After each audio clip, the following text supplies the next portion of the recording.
The views expressed on the Nova Society are those of the panelists and guests and do not necessarily reflect the views or opinions of the Phoenix Research Institute or any institution which any panel member is associated. I'd like to welcome everyone back to the Nova Society. I'm Dr. Mark Bound, and I'm here with our panel, Dr. Brooklyn Ann Weldon and Dr. Scott Gershwer. And today we are joined by a special guest, Dr. John D. Gartner. And Dr. Gartner is an American psychologist and psychotherapist known for his work in mental health, particularly regarding borderline personality disorder and bipolar disorder. He is also recognized for his activism, notably his criticism of President Donald Trump's mental fitness for office. So, interesting conversation. Let's listen in. Yeah, so we do not have questions today because as of last night, of course, I get the emails. Everything has been about the blue wave, I guess they're calling it. From last night.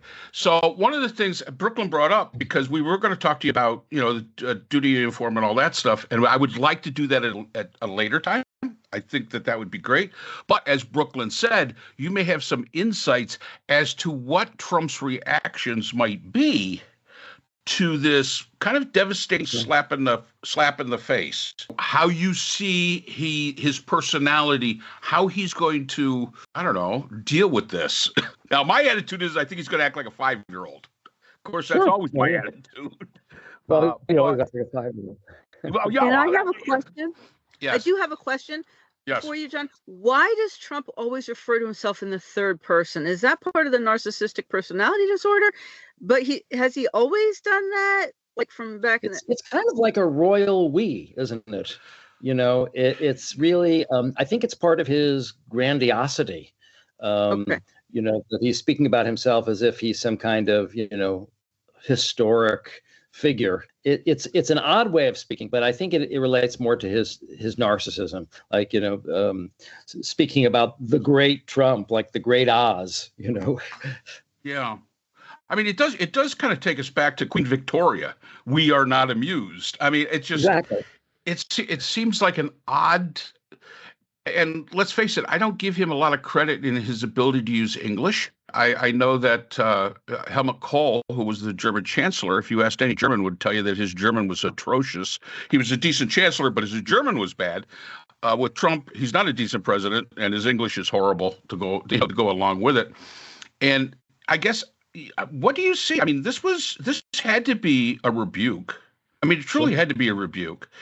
And how does somebody with Trump's personality, how did they rectify that in their own grandiose mind? Right. Well, it certainly was a rebuke. I mean, if you look at the micro data, every county in every state shifted Democratic. Even the ones that voted red, they still shifted to the left. So it was really a resounding rebuke. Not only was it all the elections, but it was all the counties in all the states that had elections. It's huge. So right now we're really in a race between his dropping poll numbers and their increasing dictatorial control over society and over the electoral process. They are working round the clock to rig the 2026 election. And so if it's an honest election, it will be a blue wave. But they're doing everything they can to stop that. Some of the things are things we can see, right? The attempt to gerrymander themselves into a majority because they know they can't win it honestly. Others, I'm afraid, are things that we can't see. Putting election deniers, for example, in charge of elections, pretty much assume that they're going to call in some kind of play where those people are then going to say that the election was rigged if the Republican loses, or they're going to hold back some mail-in votes. And then finally, the thing that we can't see that's my biggest nightmare is that something is happening downstream with the vote counting software. Elon Musk made these oblique comments that he helped, before the election. He said, well, Musk and I have a plan that's going to help me win. I'll tell you about it later. And it sounded like more some sort of data manipulation. And actually the company, I'm blocking up their name now. See Dominion? In a moment. No, not Dominion. The company that actually makes the software that counts the votes, not the machine. Is that them? I think it's a different one. I'll have to look it up. Oh, well, yeah, we'll get that. We'll get that. I'm sorry, I should have that. Palantir? Yeah. But is it Palantir, or is that the name of the company? No, it's not Palantir. As far as we're concerned, it could be Atari for all we know right now. Well, no, it's a company that very few people have heard of, so that's why it's not coming right, to mind as I mentioned this. But everyone who is affiliated with the company is MAGA.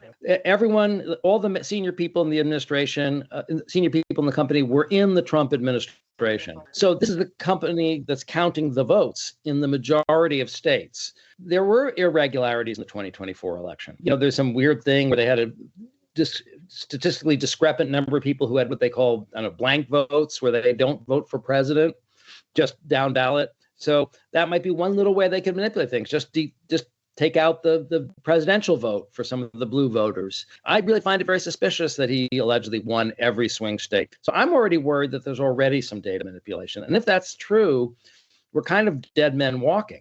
We think we're still in a democracy, and we still have time to vote out the Republicans.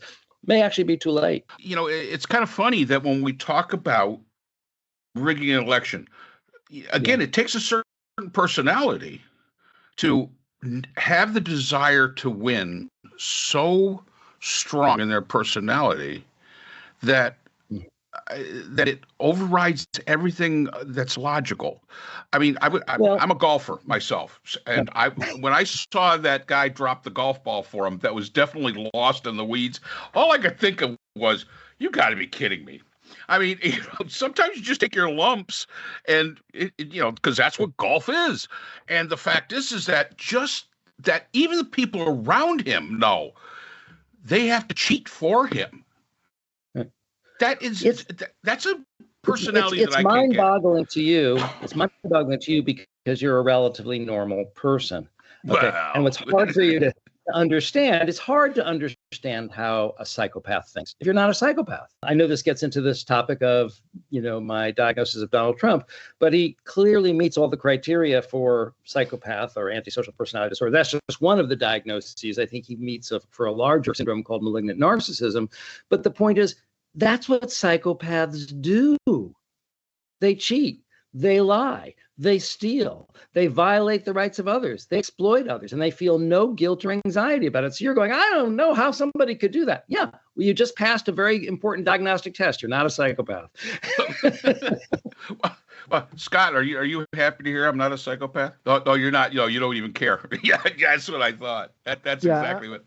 I think that there's a big danger in diagnosing Mark from this distance. I don't know if I think it's true about Trump, but I do know it's definitely true about Mark. So I have a question.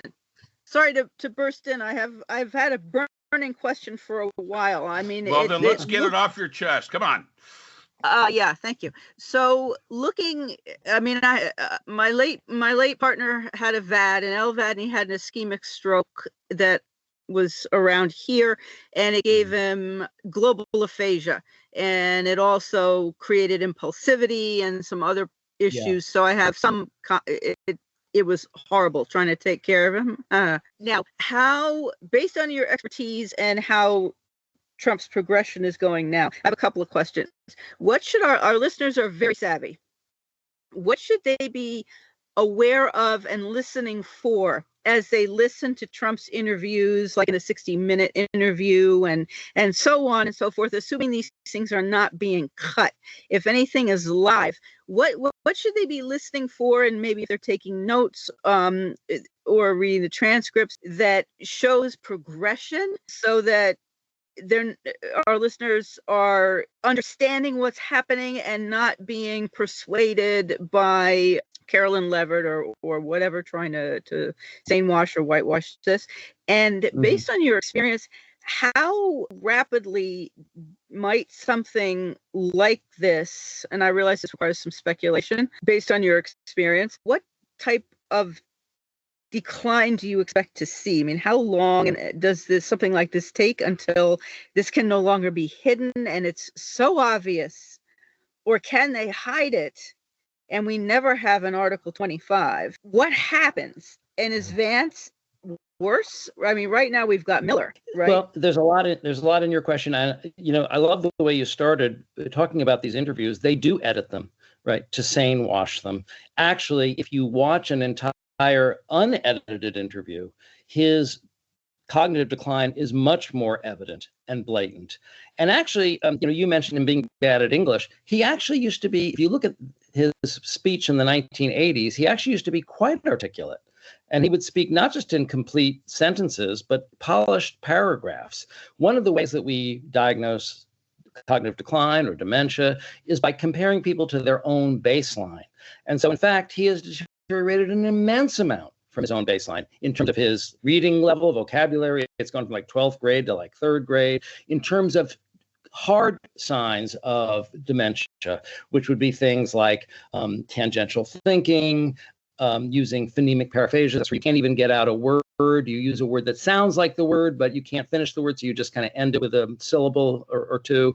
We've seen examples of that from him ongoingly. You probably saw supercuts of him making mispronunciations during the campaign, but he just tweeted out this week, South Cara did. I mean, that's a phonemic paraphasia in writing, which you don't see that often. His tangential thinking, and this is where the unedited speeches are helpful. You see him go really through a period of loose associations, really, from one topic to another without any explanation. Like, for example, the one I like to use as an example, and I can give you a more current example, the one that's very illustrative. And he says, they're bringing in immigrants from insane asylums. Anyone here seen Silence of the Lambs? That's a movie about an insane asylum. So now we've gone from immigrants coming from insane asylums to a movie about an insane asylum. And he goes, the late, great Hannibal Lecter.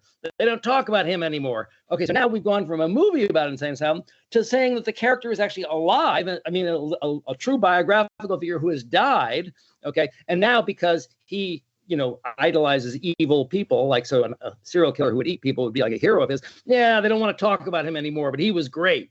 Okay, so there's a lot revealed in that little sequence, but you see it over and over again, especially in these unedited speeches. So but you said, what's it going to take, right? If he's just babbling nonsensically on stage, is that what it's going to take? I've been asking that question for over a year, and I finally decided he is babbling nonsensically now, and it's not enough. It's not enough. I used to think, well, is that what it's going to take? Well, actually, that's not enough. Brooklyn and Scott both know, this duty to act thing. I having studied bioethics, being that my master's focus, I have an issue with it. Just to be info. Do I think that he's batshit crazy? Yes, but I'm a social political conflict anthropologist. I'm not making a diagnosis in any way, but we'll get to I would love to explore that at a different time. I think the reason I have an answer for you, obviously. Well, all right. Well, maybe we can hit on it, but I mean, the fact is that if you watch Fox News, if that's where you get your information, they do everything they can to present him in the best light. Mm-hmm. You don't hear the rambling on Fox News. Right. If you watch MSNBC or one of the other outlets, that's all you hear. So the assumption is given to the viewer that he's either one way or the other. Very few people actually get the opportunity to hear a full, unedited presentation, because they're always getting it from the same echo chamber that they go to. So I think that's one of the reasons why, as Brooklyn asks, I think that's one of the reasons why this may not be enough, only because you're talking to a very large audience that watches Fox, who always sees this guy as perfectly fine. I think even MSNBC and CNN, New York Times, the Washington Post, even the so-called left-wing mainstream media is still sane-washing him and still not showing it in its full glory or florid expression. And I think that's really important. For example, you will not see a mental health professional on any of those outlets even asked the question, right, does he have a disorder? Is he showing signs of dementia? They won't even go there to ask the question. Finally, when we got this White House second physician report, we learned some things, and we learned what they are not telling us. We learned that he didn't just take one cognitive test. He took a battery of cognitive tests, because he keeps talking about the cognitive tests, plural, that he took that he allegedly AOC couldn't pass. We learned that he had an MRI.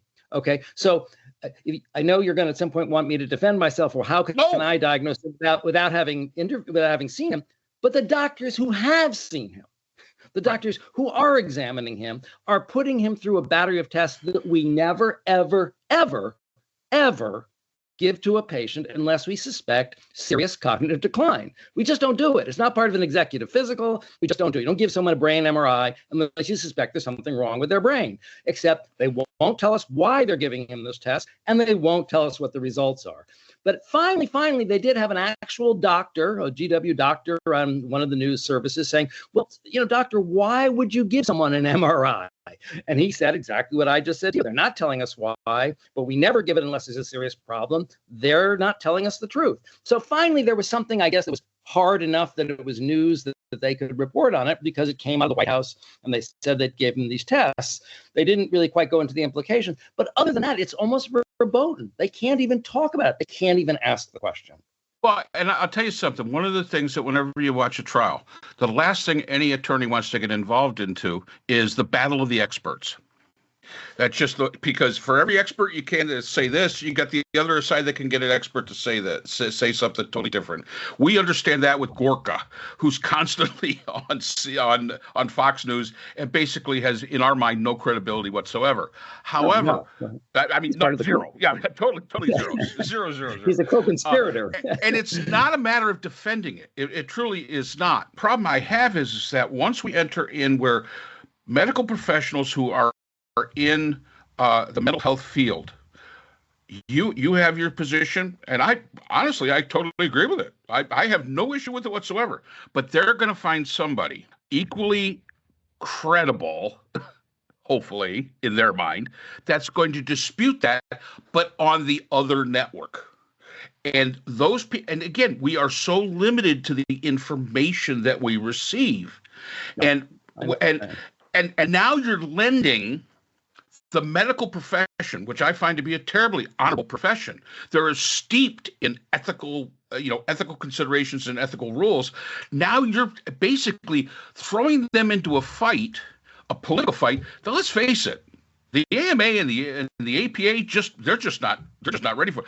Let's remember the Goldwater rule.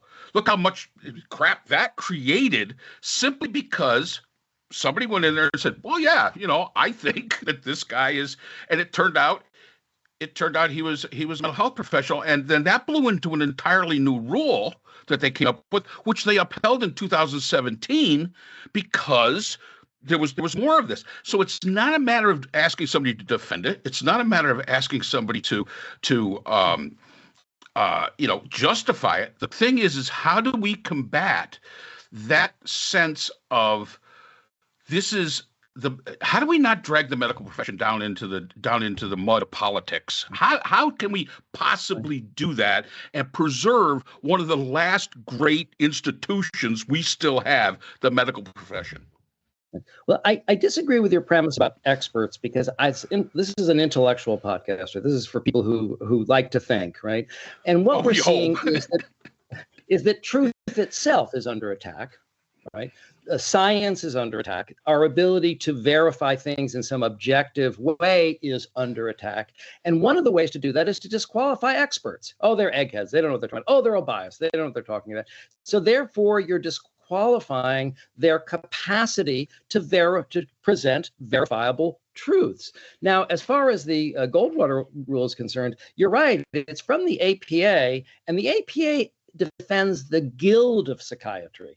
Okay. And, one of the things is it doesn't, by the way, say that you cannot diagnose a patient that you haven't examined. We actually can diagnose a patient we haven't examined, and that is perfectly fine. Normally we try to examine them, but since the new DSM is based on observable behavioral criteria, there are times when you will make a diagnosis talking to the family, observing the patient, and not interviewing them, and that's no big deal. The Goldwater rule only picks one group of people that you can't comment on, and that's public figures. Correct. Why? Because public figures could then punish the profession or hurt the profession in some way. And that 2017 reaffirmation of the Goldwater rule that you're talking about took place at an ethics committee meeting at their convention that one of my colleagues attended, John Zinner, and he was quoted in the New Yorker as saying that the head of the committee said, we've got to double down on the Goldwater rule. Otherwise, Trump is going to reduce our third-party payments. That was quoted in the New Yorker. Okay. Then later he said he was joking. You know, Trump's always joking when he says the truth. Course. He wasn't joking. Okay. So first of all, let's just kind of be clear. This is a cover your ass for the profession thing, not a high-minded ethics thing, in my view. In fact, we also have another ethical principle in our profession called the duty to warn, which is that as a psychologist, if we know that someone is in danger, we have a duty to warn them. We're mandated reporters legally. Okay. Well, so therefore, if we have a duty to warn one person, what about 400 million people? Would we have a duty to warn them? Because that's my view, is that we had a higher ethical duty to warn the populace about this meteor heading towards planet Earth. And it's like when you see the rise of a Hitler, okay, when is it more ethical to say nothing? First of all, let me be very clear. I completely agree with the diagnosis of the whole thing. And I firmly believe that because somebody's a psychiatrist or psychologist, they are still allowed to have their political views. Absolutely. That right should not be taken away from them. I'm talking about. These are medical views. I know. But to influence maybe a political view. Let's face it. If a psychiatrist comes on and says, "Hey, Donald Trump's batshit crazy," that's going to influence a lot of people as to how they vote. There's a potential there for that. My attitude is very, very simple. They should have their ability to express their opinion as to their personal opinion and observations that they would make that would be understandable to the layman, I guess is the way I would put it. And you're right. Very rarely do you see them bring on somebody from the medical profession. I know Sanjay Gupta, whenever they talk to him, and he was going to be the surgeon, he was considered for the Surgeon General at one point in time. Whenever he talks, he never makes a diagnosis. He says, okay, it could be this, it could be this. And he goes, just like what you said, he goes through the process of it, of how a determination could be made in a way that the layman could follow along with it, could totally follow along with it. And I think that's totally appropriate because that allows a person to bring their expertise into the conversation without unduly emphasizing the professional status of what they have. And again, for me, I'm perfectly fine with that. My issue is with the Trump issue is that there is so much there, John, for you guys to look at. How do you sort through it all? I mean, at what point in time do you basically say this is just batshit crazy? I mean, which is, as a social political anthropologist, I could say batshit crazy. You probably can't. But the fact is at what point in time, with all of you, all this stuff, it's like there's this plethora of information that you have. How do you? There is a plethora of information. And the other issue with the Goldwater rule, just to give you a little bit of history. Right. So in 1965, there was a defunct magazine called Fact Magazine, surveyed some psychiatrists and published an article saying Goldwater is mentally unstable, which actually was untrue. He was conservative. Right. He was not mentally unstable. Right. And yet he lost the election, kind of to your point, in part because people had the impression that he was unstable. And Johnson basically exploited that. If you remember the famous Daisy ad, right? Right. We're old enough to remember these things. Okay. And it was very effective. He sued the magazine. He won $75,000. And I actually interviewed the person who was on that APA's first ethics committee that passed the Goldwater rule. And one of the reasons they did is that the statements that were made, this is in the era of Freudian psychiatry. I mean, we still have Freudian psychiatry, but when that was sort of the dominant worldview. Right. And they were saying things like he had been scarred by his potty training. He was a latent homosexual. He had hatred towards his mother. It was, these very sort of psychoanalytic speculations that you couldn't know without actually being someone's therapist. And so that they had a lot of legitimate reasons for saying that wasn't okay. the person I interviewed who was on the committee, Alan Dyer, said, well, because we didn't want people making irresponsible statements or statements that weren't covered by facts. We weren't trying to put a permanent gag order on this one specialty of medicine when all the other specialties can say whatever they want. It's the only one that's, if someone breaks their leg on TV in a football match, you're not going to be objective. An orthopedic surgeon says, it looks like a broken leg to me. No, absolutely not. But in the 80s, we adopted a new diagnostic system with the DSM-3. And Robert Spitzer's mission in creating the DSM-3 was to have objective, observable behavioral criteria. So we would have objective diagnoses that would be reliable. But if it's an objective, observable behavior, if I have a plethora of observations, I can check the boxes. For example, just one of the diagnoses that we've been discussing, antisocial personality disorder. The first criteria is lying. Well, Donald Trump is the most documented liar in all of recorded human history. Show me the one who's even a close second. The Washington Post stopped counting after 30,000 lies, and that was in his first administration. So I don't need to interview Donald Trump to tell you that he meets criteria number one. Okay, and we could go down the list. Does he break laws and norms? Yes, he's a convicted felon. That's simply a fact. He breaks laws. Okay. Does he violate the rights of others? He's an adjudicated sex offender. It is a known fact that he violates rights of others. You don't have to be a mental health professional to read those simple, common sense English sentences and know that he has met that criteria. So this whole idea of like, well, you couldn't possibly know, you haven't interviewed him, is bullshit. Oh, no. I honestly don't think that there's the idea of interviewing him. Please, that is not it. My comment is, my whole position in this is that, somebody could call up the Goldwater rule. Somebody could call up the rule about duty to warn. And the way that they are worded, somebody that was like really looking into it basically speaks to the doctor-patient relationship that is going on there. That's the reason. Duty to warn. That's if they are a patient.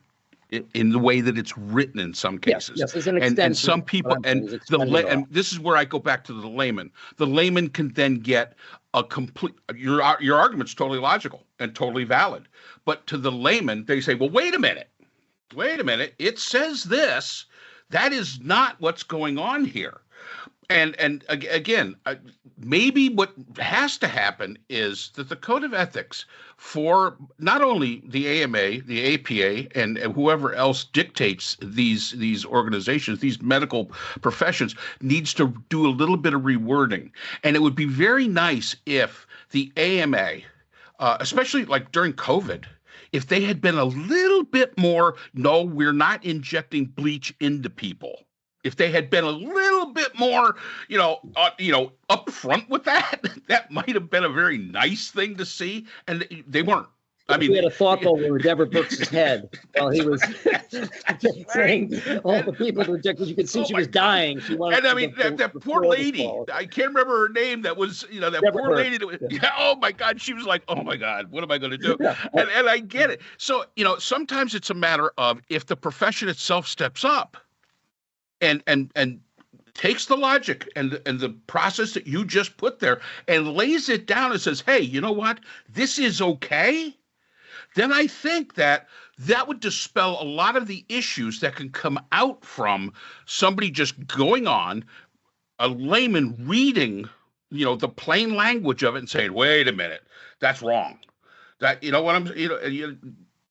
So the American people are being gaslit, okay? And one of the ways they're being gaslit is what you described in terms of the Fox News phenomena, right? Because they're getting this curated news from a certain point of view. And that is, in a macroscopic level, that's the bigger problem, right? In other words, Trump could, eat a live baby on Fifth Avenue and they would somehow just reframe it as if it was somehow something good.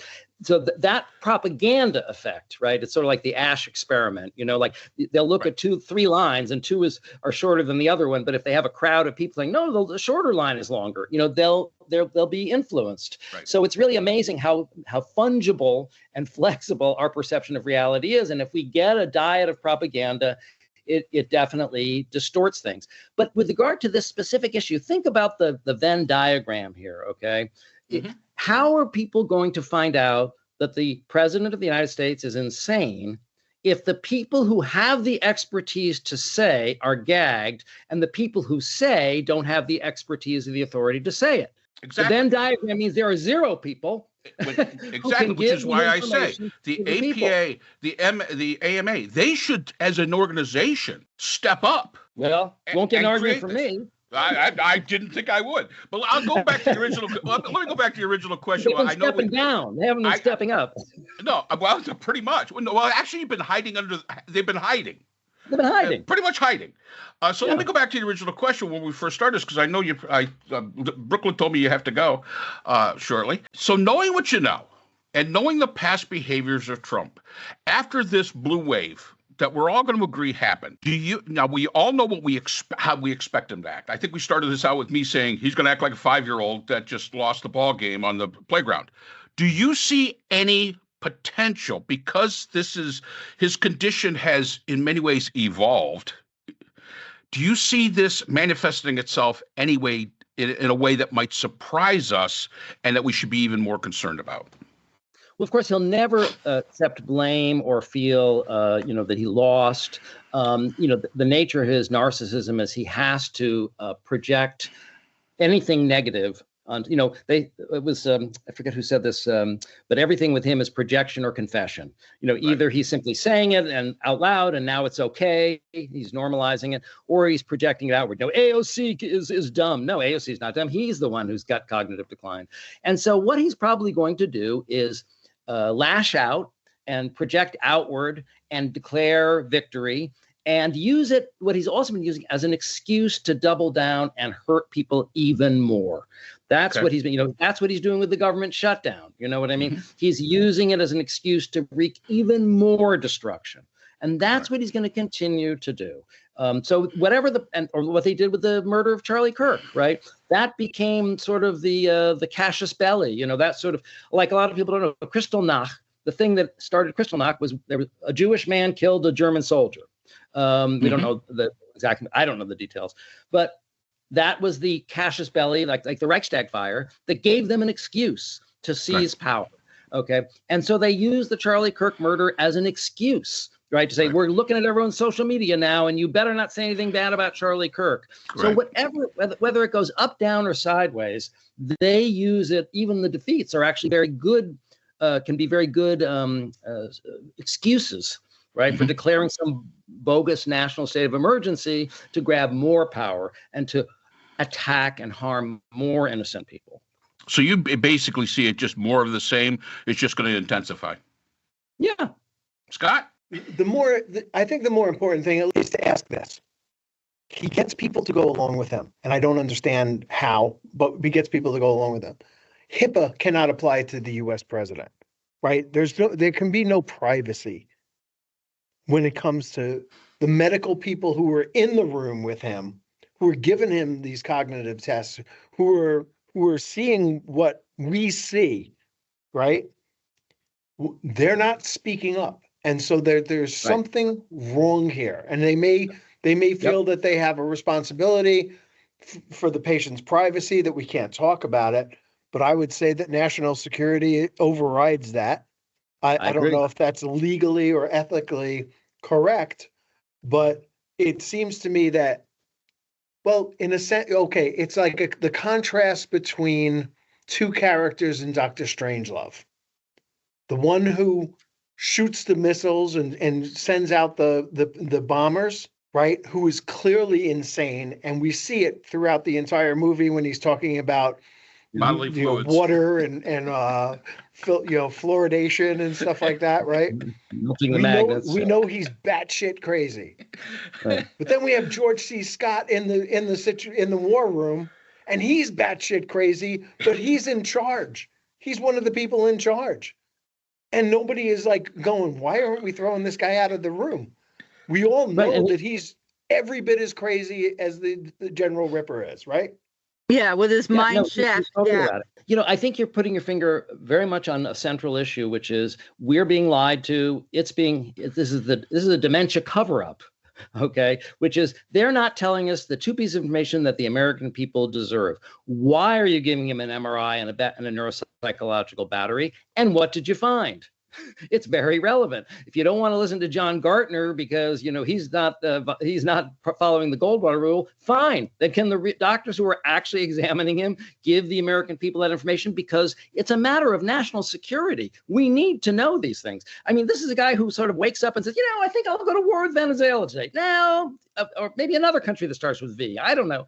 It's very arbitrary and impulsive, and he's arbitrary and impulsive to begin with. This is what happens with dementia. People become more impulsive and more erratic and more disorganized. So he's negotiating with the prime minister. This just happened this week, right? He's negotiating with the prime minister of Canada over tariffs, but then the premier of Ontario posts a social media video accurately recording Ronald Reagan's voice saying he was against tariffs. Okay. Trump calls off the negotiations with the Prime Minister of Canada because he's offended by a social media post from another politician who happens to live in the same country. I mean, that is really like an erratic, impulsive, crazy, right? Kind of. So we really have a mad king, but he's even worse, a mad king who's a mad, demented king. And even worse, we have a mad, demented king who has no guardrails around him. And a mad, demented king who was essentially a malignant actor. Okay. It's really like a perfect storm of all of the worst risk factors that you could possibly imagine. Yeah. And it's only getting worse because he's getting worse. Well, that's one thing about cognitive decline. It only goes in one direction. And so I always say to people, look at Donald Trump today. That's the best Donald Trump you're ever going to see, because he's only getting worse. And we're seeing it now. It used to be we would collect these materials, and finally it was like every week there was new stuff. If we had more time today, one of the things I had wanted to do was read you a transcript of some of the things that he has been saying. And when you actually listen to them unedited, it literally makes absolutely no sense, whatsoever. It's completely it's completely I'm looking for it. There's no connecting thoughts. Welcome to our world. We always put stuff on the screen. We can never find it when we're going looking for it. Like, I'll just give you one example. When he was on the aircraft carrier, he said, I really don't like it, good-looking people. I never admitted that before. I shouldn't say that. He goes, but now I can, because I won in the Supreme Court. I won on the merits. Yeah. Too many people are. Now we're going to run the country on merit. It's not going to be on influence anymore. We're running it on merit. Okay, so wait a minute. First of all, it's a little disinhibited to say you don't like attractive people. That could be the disinhibition or the impulsivity. But you're allowed to say it because you won in the Supreme Court. What did you win in the Supreme Court? The right to say you don't like attractive people? What, you won the First Amendment? I don't understand. And you won on merit? What, you mean your case had merit? The case was about merit? And now we're running things on merit because we've changed the country. Those are just 4 sentences, okay, that have no relationship to each other. So there's just a quick example of his thinking is the emperor has no brain, but no one's saying it. Not in mainstream media, maybe on our show or your show. Well, I mean, and you're exactly right. And we want to be clear. We want to be clear that this is John talking, not us. Oh yeah. Thank God we have a disclaimer before everything that the views are not of any institution we're associated with.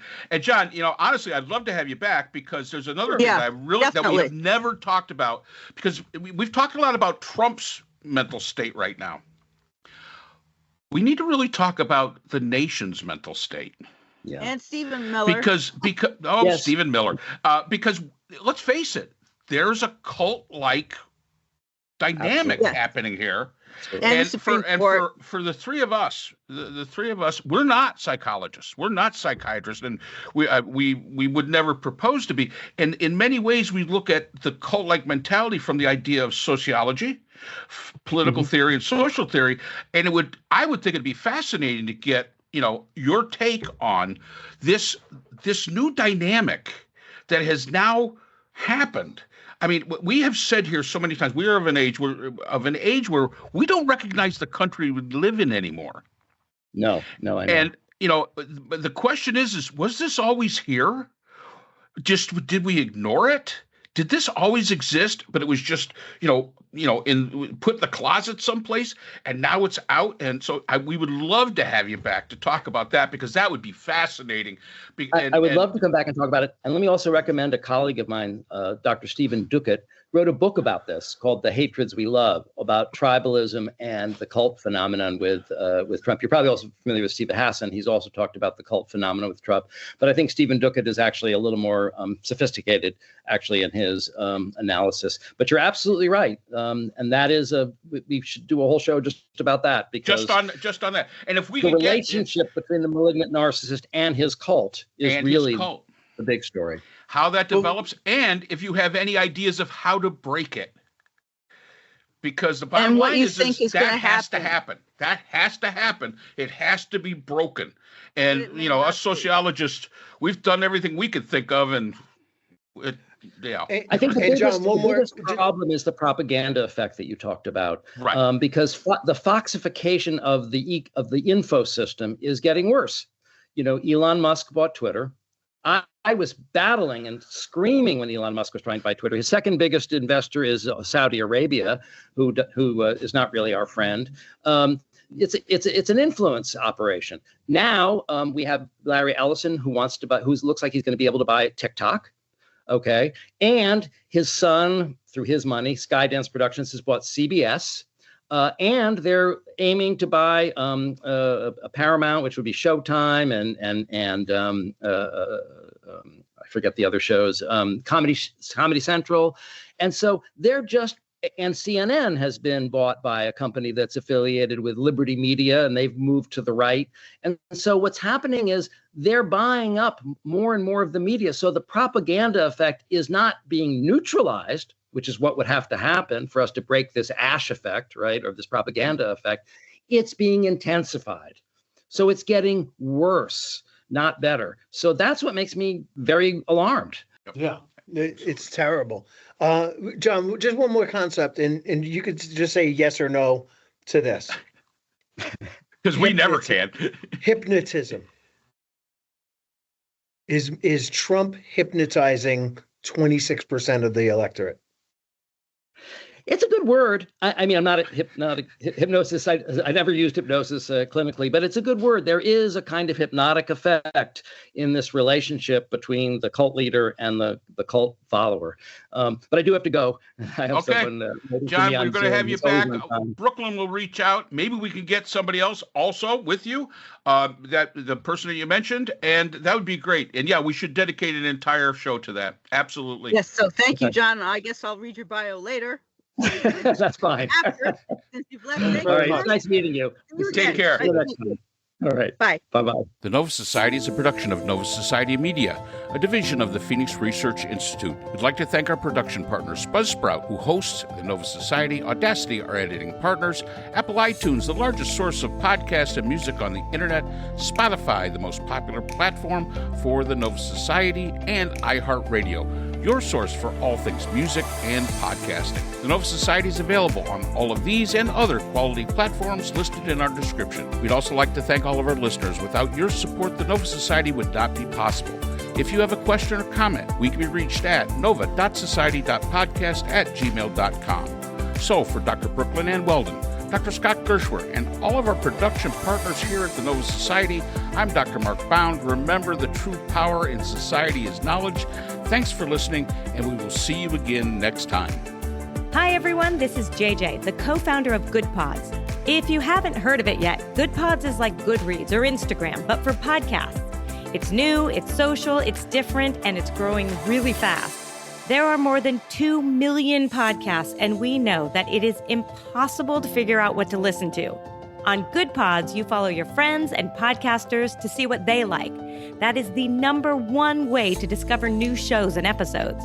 You can find Good Pods on the web or download the app. Happy listening!